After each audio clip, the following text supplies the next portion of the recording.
I just love that smell right after it rains. How many times have you said or heard that? But have you ever asked yourself what exactly that smell is? Well, I'll tell you, but I'll also warn you, it's probably not as whimsical as you would have hoped. Scientists think that there's 3 different things that it could be. The first thing we hypothesize is that it's a bacteria called geosmin. Geosmin lives in the soil, and when it rains, it starts to activate, and it sends out a special scent into the air that's only brought about by water.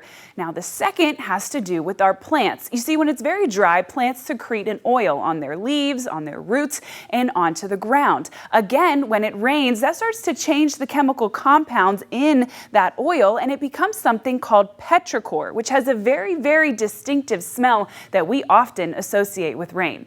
Now, the third and final hypothesis that we have is absolutely my favorite, of course, because it has to do with lightning. You see, when lightning shoots through the sky, it actually splits molecules, oxygen molecules, O2, and it splits them in half into O1. When these combine with other pre-existing molecules of oxygen, we take an O2 and we combine an O1, which gives us O3. Now that sounds confusing, but you know this as ozone. And ozone has a very, very distinctive smell that, again, we associate with rain. So whether it's bacteria, plant oil, or lightning, again, not the most whimsical answer you might have expected, but that's what you're smelling when you have that all too familiar scent right after it rains. That's all for Anello Answers It this week. If you have a weather question, be sure to email it to me at gianello@waytv.com because I would love to hear from you.